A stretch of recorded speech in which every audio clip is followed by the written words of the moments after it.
All right, everybody, welcome back to another episode of the Evernest Real Estate Investor Podcast. I am one of your hosts, Spencer Sutton, and I have with me Gray Hall. Gray, welcome back to the show. Thank you. Thank you. Excited to be here. I said it again. Man. I say excited every single time. I've got to come up with a new catchphrase. I think we need to actually start changing the time of the podcast. It's 4:30 p.m. Central Time. I'm in Birmingham, Alabama, and my office, like the sun is setting right here, so the lighting has gotten horrible. I don't have a good lighting setup. All right. So, hey, we're excited. We've got a special guest with us, Daniel Shin. Daniel, welcome to the show, man. Thanks so much, Spencer. Happy to be here with you and Gray talking about real estate. Yeah, this is, of course, our favorite subject, our favorite topic. And I'm really, really interested. We're going to get into a lot of things today, but I really want to start off with your story. And partly because I'm really interested. I come from a family of physicians, and while my brother and my father have invested in real estate, like your story is really unique because I've never seen anybody like really go into it as hard as you have. And really, I mean, you had a fantastic career. You're a surgeon, board certified surgeon. So why don't you kick us off by telling us your story? Like, why did this make sense to you? Why are you like in real estate so heavy right now? Absolutely. So yeah, as you mentioned, I'm a urologic surgeon, board certified about 6 years into my practice. And I got into real estate for a number of reasons. And I think, some of them might surprise people, but some of them will really resonate with anyone who works kind of like a 9 to 5. And I think it might surprise people that actually a lot of physicians, especially that I interact with, are really interested in real estate and growing sources of passive income. As it relates to my story, I think it's important to mention that when I was young, a defining feature of my childhood was financial scarcity. So we were sort of a typical immigrant family from Korea, and my parents, God bless them, they did as the best they could. But a lot of times during my childhood, we struggled with money. And when you're sort of in your formative years and experiencing that, I think it leaves a mark. And one of the reasons why I ended up going into medicine actually was to try to achieve a sense of financial stability. And by and large, I think that medicine has done that. I feel very lucky and a lot of gratitude to be in a position where I can practice as a surgeon because it has that unique combination of being able to help people while also earning a very good salary. And it's also sort of a respected position in our society for the most part these days. But what happened was that just a couple of years into my practice, picture this, I was in Southern California, living in Los Angeles, but I was commuting 1 hour south to where I worked in Orange County each way. So every day I had a 2-hour commute. And I was in an employed position, which has some frustrations of its own, but I was working pretty hard. So initially, when I first started out, probably about 60 hours a week, plus the commute on top of that. And I had just come out of residency, which is this tremendously time-intensive training period where you don't really see your family that much, you don't see your kids that much.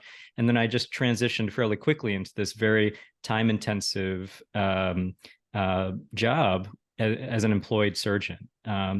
So it only took a short amount of time, about 2 years, before I started feeling burnt out. And it surprised me because I was only a couple of years in my practice, and you typically associate the term burnout with someone who's maybe in their late 50s and just counting down the days until retirement. But I was feeling this as an early career surgeon, and I didn't really know what was going on. But I think a lot of it was the hours and the commute and everything like that. But while I was feeling that, I started looking for ways to have new goals. And I was looking for ways that maybe one day that I would be able to have a passive source of income where I wouldn't feel as beholden and feel as sort of reliant on my paycheck just to pay the bills in Southern California, which actually were fairly high. A lot of the things that I did as a surgeon were very typical. I bought a big house, I got a fairly expensive car, and all of a sudden I felt like I couldn't even cut back even if I wanted to. Right. And I think that's a position a lot of people can find themselves in, and they never get out of that cycle because you can make a lot of money, but if you spend a lot of money, there's just not a lot of excess there. how did you talk about that? I mean, did you earn more? Like talk about kind of like, because I think real estate needs margin. And so you need cash and capital to be able to do that. So kind of talk about the golden handcuffs and like being tied to the 9 to 5 and like what you've done to allow yourself to make some of these moves into real estate.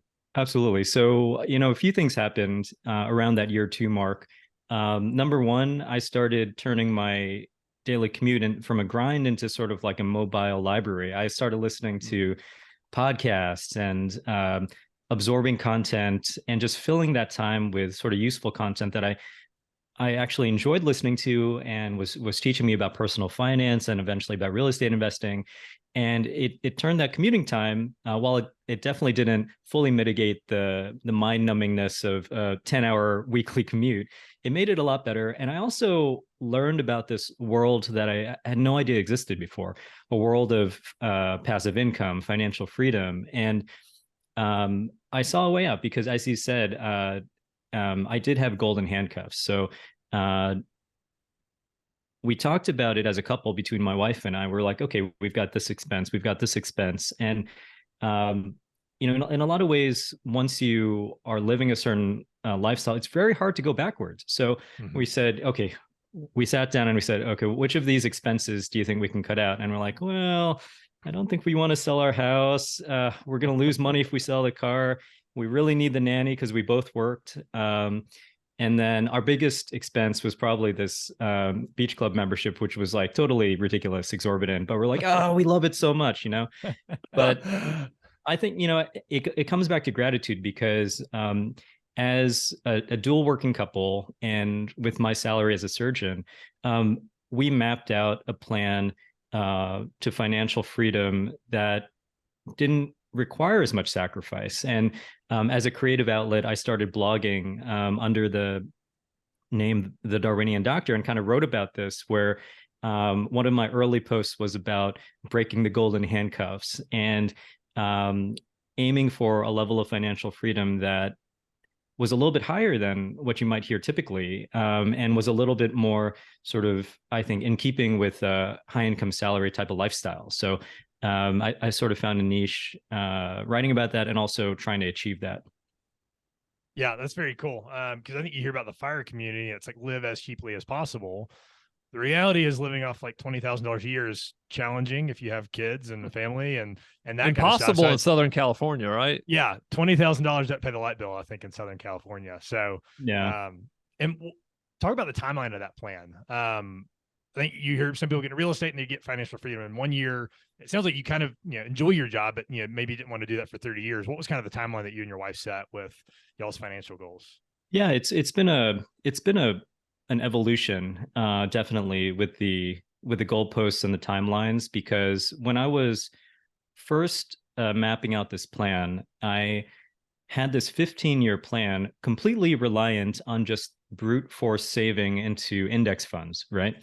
And it was basically a plan where we would stuff as much extra money as possible into retirement funds and also taxable brokerage accounts and just get there by the 4% rule, which is a common formula in the fire community where you just live on 4% of your investments. And to do that, it takes a long time because you got to let compounding take effect. And it just takes a tremendous amount of capital into the stock market to really securely live on something like that. But about a year after I enacted that plan, I was, of course, listening to a lot of content about personal finance and financial independence. And I realized that a certain percentage of people who were trying to achieve financial freedom were getting there dramatically faster. And the common thread was that they were all investing in real estate. So when I looked into why that was happening, it's because so much of the return of real estate comes in the form of cash flow. And then that cash can directly offset living expenses, which is actually a much faster way of reducing your sort of living expenses, and a much faster way of getting to financial freedom. So as soon as I started to invest in real estate, I sort of rewrote my plan, and it became first a 10-year plan. And then now it's looking like it might even be faster than that, so it's been very interesting. It's like a snowball effect too, I would imagine. because I think the index funds is a great way to do it, but it does take a very long time. You have to have a big nest egg that you can then kind of like safely withdraw. And some of the strategies will probably, there's ways that you can recycle your capital and use leverage to get there a lot faster. And those are kind of two of the ways in real estate. So you got the cash flow, you're paying down the debt, but you can also add value to properties. And so you can take what money you have, whether you're making a high salary, kind of, you know, like you don't have to be making a high salary for it to work. And I think you can kind of like work across all tax brackets. I think there's just and it's a physical asset you have control over. And so I think you can control and engineer higher returns opposed to a completely passive, you know, vehicle like an index fund. Yeah, absolutely. I think that initially it was interesting because obviously I was married at the time, and my wife, she's a numbers person. She works with numbers in her day job. And initially, when I was talking about going from investing into the stock market, which is, you know, very familiar to her, to real estate investing, she was like, I don't know what you're doing here, but don't use a lot of our money to do it. Okay. So what I did actually to get started was I cashed out about $100,000 of stocks that I had painstakingly saved over a number of years, to really take the plunge. And I said, okay, this is how much I'm willing to invest into this. If it all blows up in my face, you know, we'll eventually recover from this. But if it goes well, this could be the start of something really cool. And a lot of luck. I've been reading an interesting book, The Psychology of Money by Morgan Housel, and saying that actually a lot of success in investing is luck. And thank goodness I started investing in 2018 when everything was just going up. So I don't know how much of my success is attributable to just good timing. I think at some point we should probably talk about what's going on these days, you know? Yeah, we will do that. Daniel, I was investing in 2005 and 6 and 7. So I know what it feels like to think that and I'm not saying you're doing this, but I felt like, man, this thing is easy. Like I know exactly what I'm doing. And then obviously we had a bit of a hiccup in 07 and 08, but I think go ahead. Little hiccup. Yeah. Just a tad of a hiccup, but I think it's really interesting because, I mean, your wife said, hey, I don't know what you're doing. Just take a little money. You somehow convinced her that $100,000 was a little bit of money. You could cash it out because you knew you could recover from that. And I know that so let's talk about your first investment, because that's like when you're just getting started out, we found that is one of the toughest things, is for people to go from 0 to 1 and to get over the hurdle of, you know, like just paralysis by analysis is what they do. And so how did you do that? Especially you're living in Southern California. I'm imagining you're not going to buy a house there, not going to buy an investment property there. So talk about that decision and that first investment. Sure. So it was definitely a lot of anxiety leading up to that first investment. And, you know, it's one thing to buy a share of the Vanguard Total Stock Market Index for like $100 or $200. You know, it's completely different when you're buying a house, you know, because most people will eventually buy a house, but maybe they'll buy a couple over their lifetime, you know, and at this point, you know, my portfolio is like 26 units, where there's a lot of like little houses and bigger units and all this other stuff going on. But that first property was really full of anxiety, and it actually didn't really happen until over a year of education. And it is education, you know, you can absorb so much these days. We're in a very lucky part of our world history where you can learn so much by listening to you guys. You can read books, you can do real estate investing courses, and just learn so much about investing from the comfort of your own home or from your car seat during your commute. And it really took a year of me doing that, and then just feeling like I just had to get started, and I had to get that sort of ball rolling. For me, that took the form of a turnkey investment. And I actually bought a turnkey single family home for $94,000 or $92,000 in Birmingham, Alabama. That was my first investment. All right. So that's my hometown. That's where I'm from. Grace used to live here. So what part of Birmingham did you buy in? Well, I remember I know the address, which I'm not going to say, but I actually don't know what part of Birmingham it is because I never visited. And I don't know the smallest thing about Birmingham. And Mm. I think that was a mistake on my part, because in the end, I ended up, this is the only investment property that I've ever sold, this turnkey investment, because while it was okay, it just didn't do that great. And I think a lot of it may have been location, because as I'm getting more seasoned with real estate, that old adage of location, location, location, I'm learning is very true, even as a real estate investor. So it's not only for your primary home.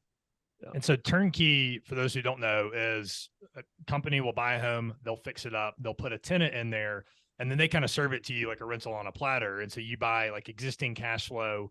The home has already been renovated. You hope that there are kind of no expenses. They might help you model out what this investment should look like. It's a pretty low risk way to get into it. Is that kind of why you went that route? I think so, because one of the biggest risks as a real estate investor is in the renovation. Most of the other properties that I've acquired since then have been using sort of the BRRRR method, which is the buy, renovate, rent, refinance, and repeat method, where you can, it's one of the ways to kind of recycle and use leverage to sort of accelerate your investing. But there's a lot of risk in that renovation, because no matter what your contractor tells you, there might be something behind the walls that is going to cost a way lot more money than you expect. So with a turnkey investment, that turnkey company, they charge you a pretty good premium for it, but they're taking on all that renovation risk for you. Mm-hmm. Yeah, and so they will take, if they'll likely make a profit on it to account for the risking their capital and kind of that. But what they give you is, hey, you've got cash flow from day one. Do you remember what the rent was on that property? Yeah, the rent was about $900 a month. Okay, so yeah, really close to that 1% rule that a lot of investors use. It uh, it was basically, we were aiming for $900 a month. Didn't get a tenant in for over 3 months. Eventually dropped it to $840 a month. Still not bad, but the margins were very thin. As we went along with it, some of the tenants were a little rough on the property. We eventually ran into COVID and ran into non-paying tenants. So eventually I made the decision to sell it later on in my maybe about 2 or 3 years into it. And then as soon as we decided to sell it, this was it had a septic tank.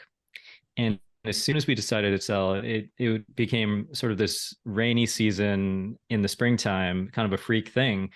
And the sewer system essentially like shut off. The toilet stopped working because the water started picking up through this septic system. And I eventually had to replace the septic tank prior to selling it, which was the whole debacle. Luckily appreciation rescued me, where I didn't really lose much, if maybe $3,000 or something like that. But it was definitely a learning experience. And I think that there's a lot of learning from every single deal. And if you can get away from it with just losing a few $1,000, you're pretty lucky. So yeah. That's probably better than an online course, actually. if you spend that much money. So that was your only turnkey property that you bought. So or was it? Well, actually, number 2 was also a turnkey property. Okay. It was in a different city though. Number 2 was in actually Little Rock, Arkansas. So that property I still have, and it actually does fairly well. But those were the only 2 turnkeys that I did. Did you fly to Little Rock and see that property before you bought it? I flew and I met the turnkey company. I checked out their operations. Their operations were actually based out of Memphis, which incidentally I recently moved to literally a couple months ago. But that's another story. But I met them. I was really impressed by their operation. Really friendly, very professional. They had a centralized sort of operation where they had enormous storehouses full of materials. Every single turnkey was renovated the same way. They had, still to this day, the best property management experience I've encountered. very informative, very professional. And I think that goes a long way. And it's probably one of the reasons why it's been a property that I've held on to, even though it's sort of the smallest property in my portfolio right now. I think it says a lot about going and meeting people, because there's tons of turnkey providers you can find online, but I think you probably learn a lot by going and shaking hands and ideally seeing the market. But as long as you kind of like know who's, in charge, who's operating, I think you can probably learn a lot from just that. I think it's kind of like worth the plane ticket alone just to go down there and kind of, shake people's hands. I think that's absolutely right, because I remember feeling this way, but one of the reasons why I didn't fly out to Birmingham to meet that company was I was looking at it like analyzing the cost of the plane ticket, the cost of a hotel room, the cost of a rental car, and thinking, oh, that much in the context of this investment is actually a pretty big percentage. So I'm going to 6 skip months that. cash flow. I'm not going to do exactly. that. And I was, it was a very, in retrospect, a very short-sighted experience, because look at what happened in the end. It wasn't the best property, wasn't probably the best part of town. And in the end, I didn't end up loving that experience, and it cost me money. So it would have been cheaper to go out there and assess things for myself.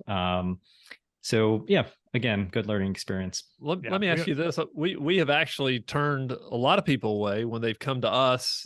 I mean, because we're based here in Birmingham. So we've gotten a lot of investors from out of state have come to us and said, hey, we're thinking about buying these properties. And we've been able to, say, hey, that's a great property, or, maybe you could do better. My question would be, do you think if you would have come to Birmingham and visited, you would have made a different decision? I don't know. I guess we'll never know. I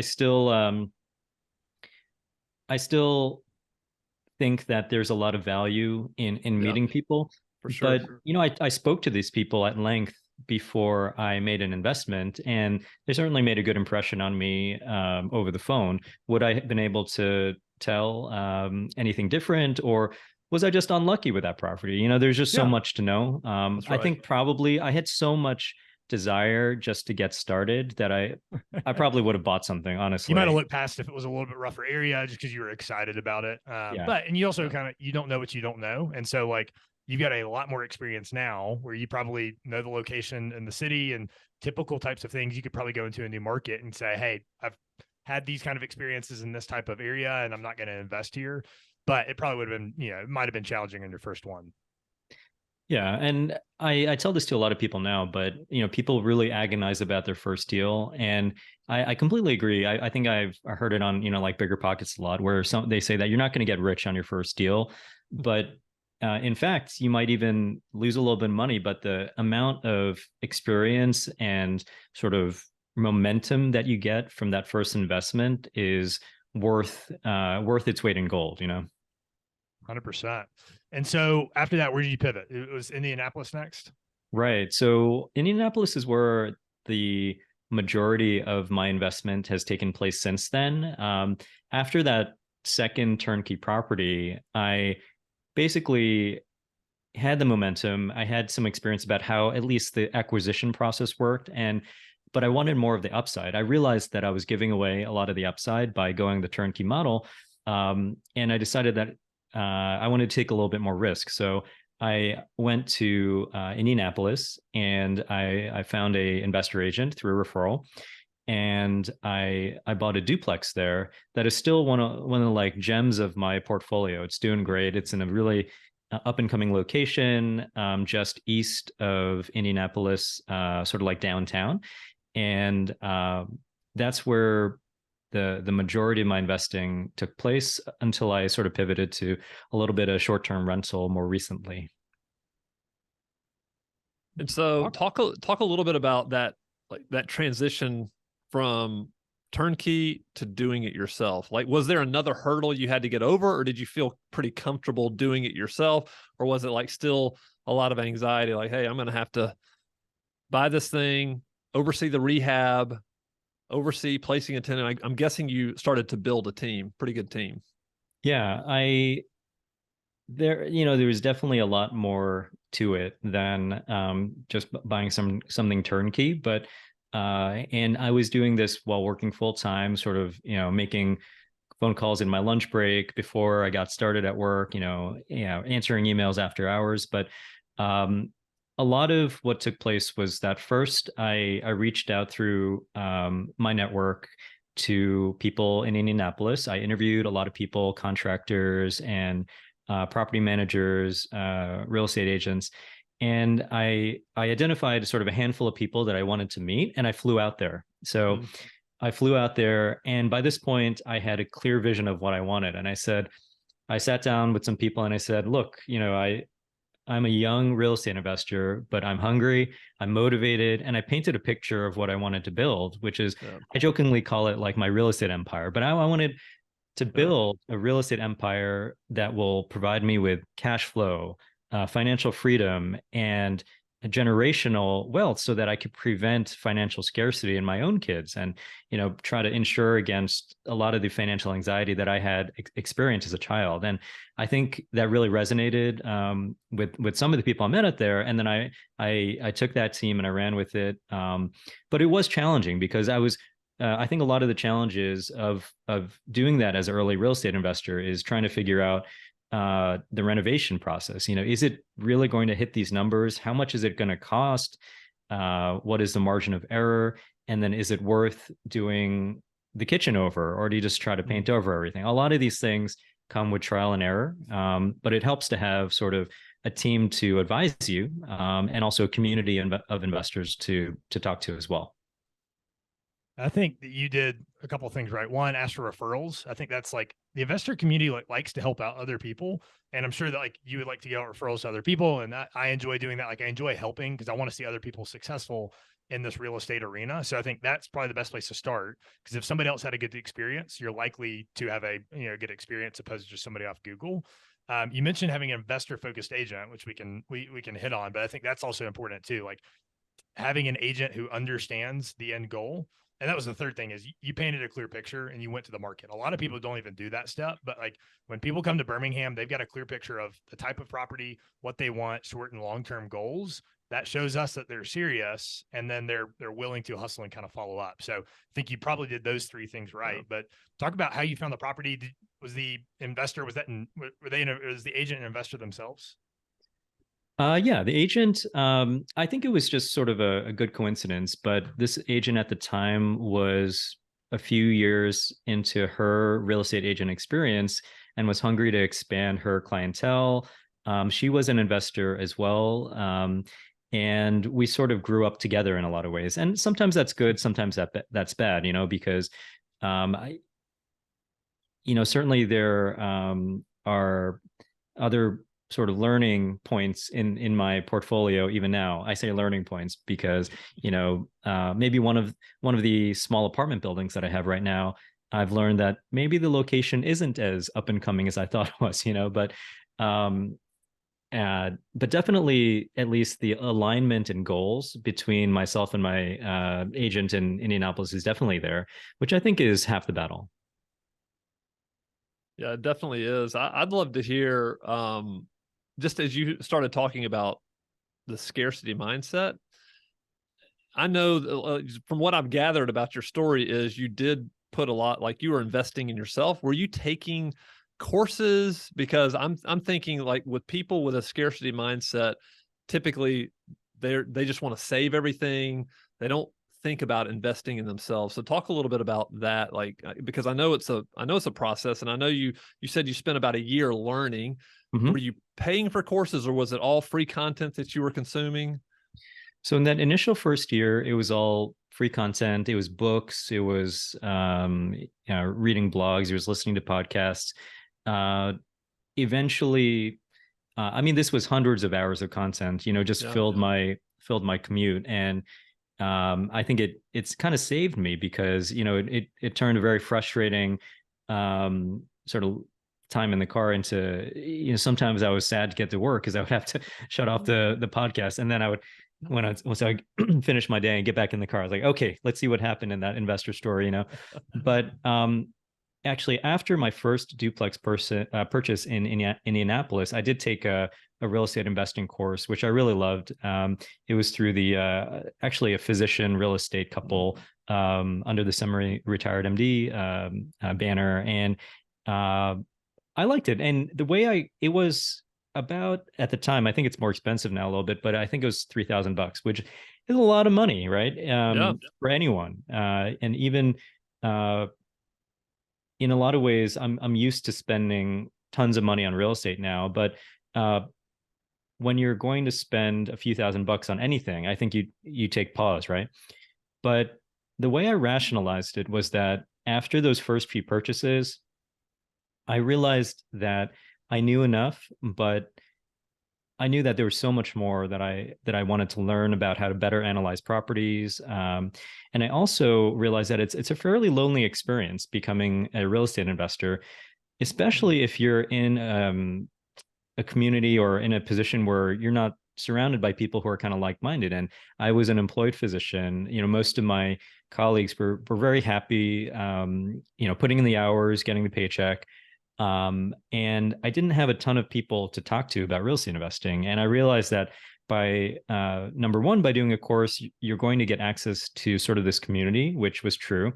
And secondly, I sort of stepped back and I looked at my life and I said, Dan, look at how much money you've spent on education in your life. You have $300,000 of student debt already. So what is another $3,000 if you really want to go into this? So, when I looked at it that way, I said, let's go ahead and invest in a little bit of more formal education to try to do this the right way. And I think it did help. I had some experience, but I did gain a lot from that course.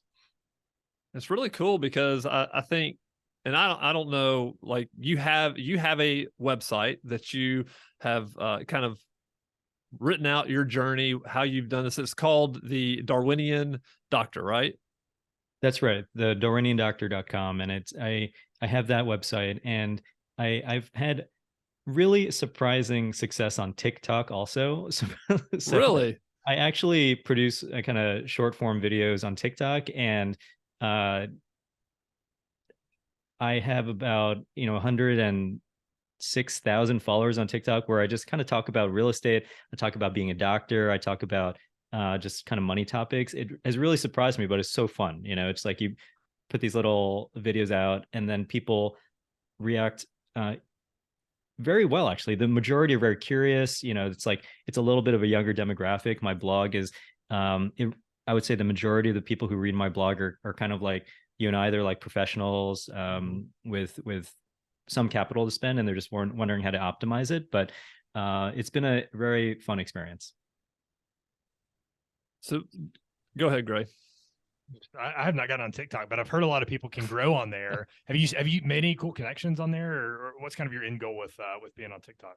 So TikTok is great for growth because it's the fastest growing social media out there, and it is really interesting. So as a lot of my content on my blog is also just about personal finance, about how to maximize your income and plan for financial freedom. And so I've been to the FinCon conferences for a couple of years now. Really fun, great community there. Where essentially personal finance creators get together, they compare notes and figure things out. And last year when I went to the conference, there was maybe a dozen people producing stuff on TikTok. This year, literally every single person had a TikTok strategy. It's really interesting. And I just think it reflects the growth of that medium. And there's a lot of crossover between TikTok and YouTube. So I'm starting to like shove some of my stuff onto YouTube too, because it's a very nice platform also.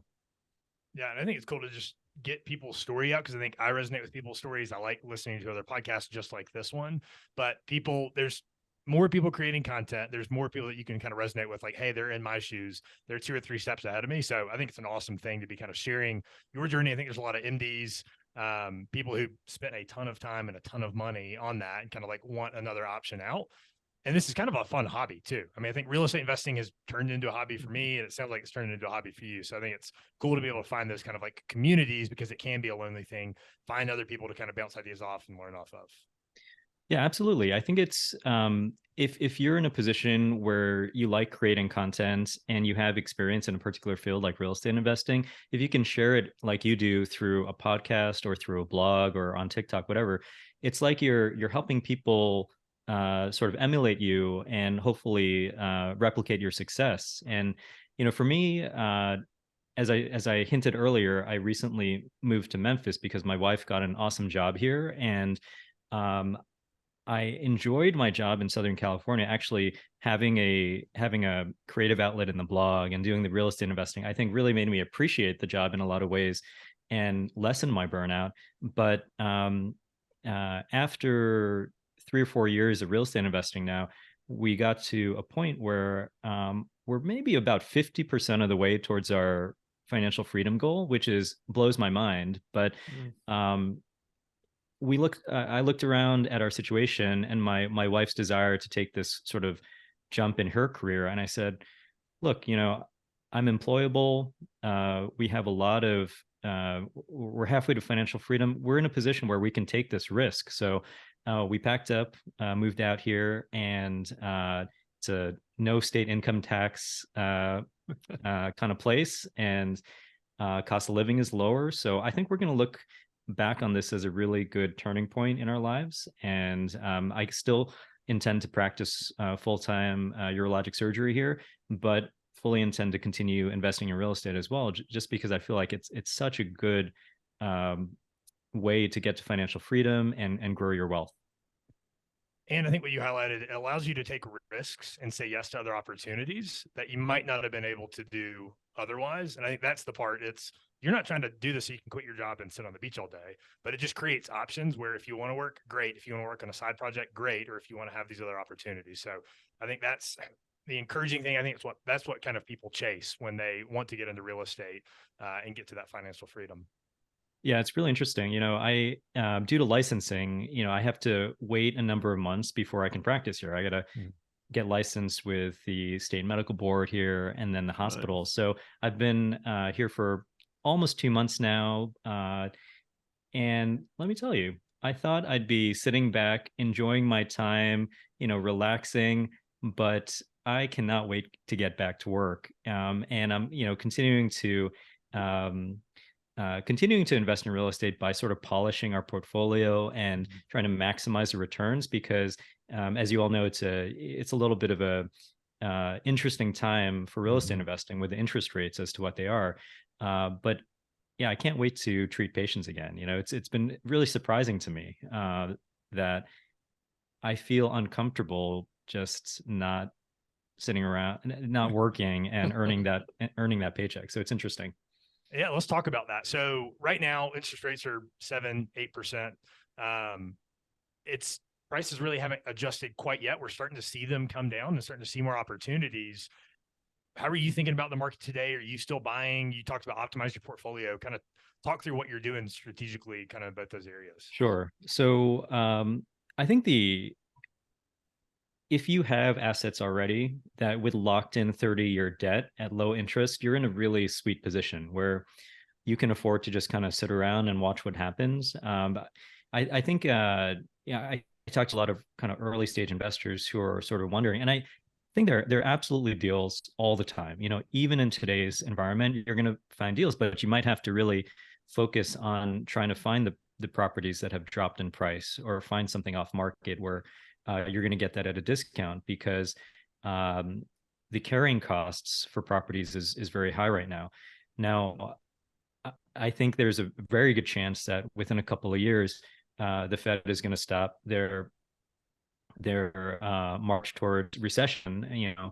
We all understand why they're doing it. They're trying to combat inflation, but it's a really blunt instrument, and it's going to hurt a lot of people along the way. So I think if you're early on without assets, real estate assets, you can certainly buy the property well, and then hope to refinance the debt later on when interest rates come down. I think it is tougher, certainly. For me, I have a lot of units, and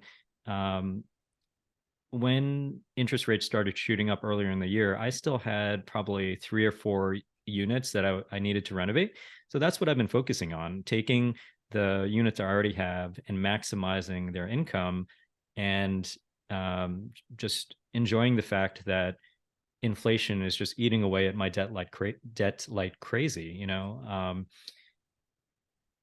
So I think it is a different story if you don't have assets yet and you're looking to get into the market. I think it's a great time to educate yourself, gain skills through courses, reading, and everything like that, and gather resources to take advantage of the prices when and if they do fall.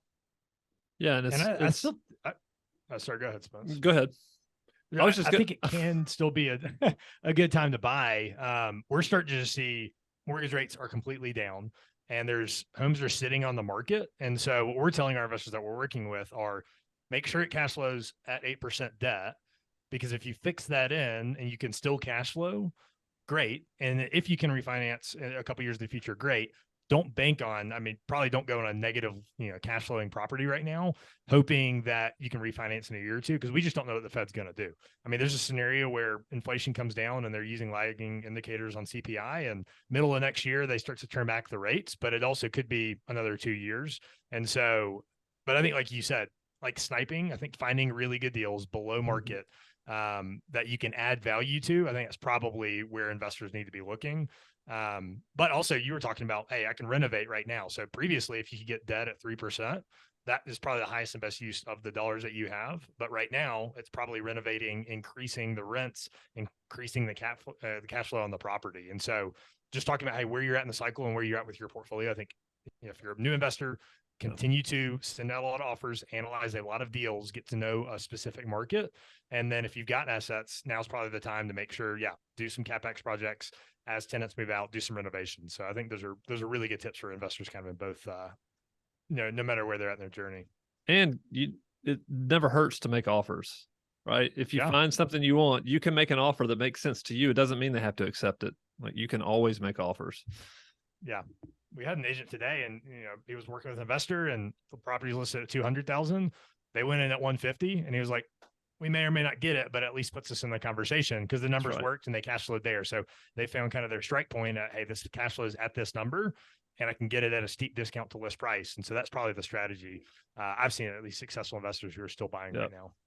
Absolutely. You never know. And they may accept the offer depending on their situation. And for them, it might be a good deal because maybe they need the cash now or something like that.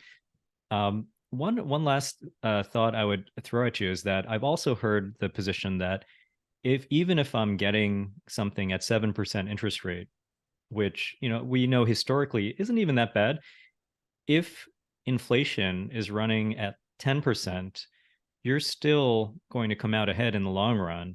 You just hold on to that property, that debt gets eaten away by inflation like crazy. So it's the question is, do you have the resources, the reserves to sort of outlast the first couple of years when the cash flow might not be so great? So maybe a little bit more risk right now, but in the long run, you're probably going to do just fine. Yeah, as long as you got the capital, that's what we always talk about. Like, investing is risky. There are risks associated with it. If you have property for CapEx and you've got money for vacancy and you've got money to pay the mortgages, having a 10-year horizon, it's hard to go wrong there.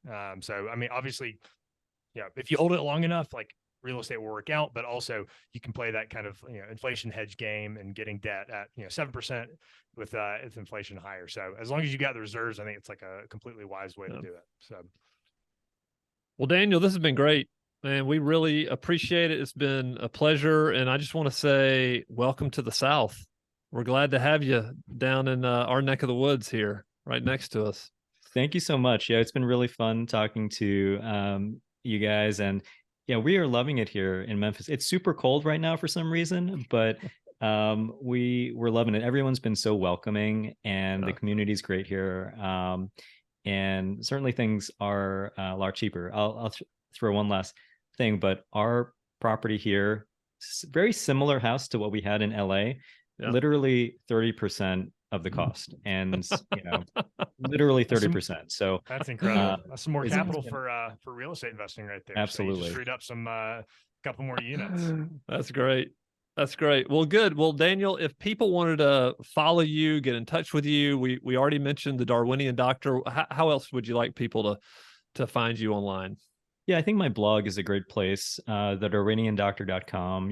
All my contact info is on there. And that's been a repository of 3 or 4 years of every single decision I've made, with a lot of transparency. But if TikTok's your thing or Instagram's your thing, I'm also there at the Darwinian Doctor. So a lot of options. Awesome. Well, great. Thanks again. And everybody, will be back next week with another episode of the Evernest Real Estate Investor.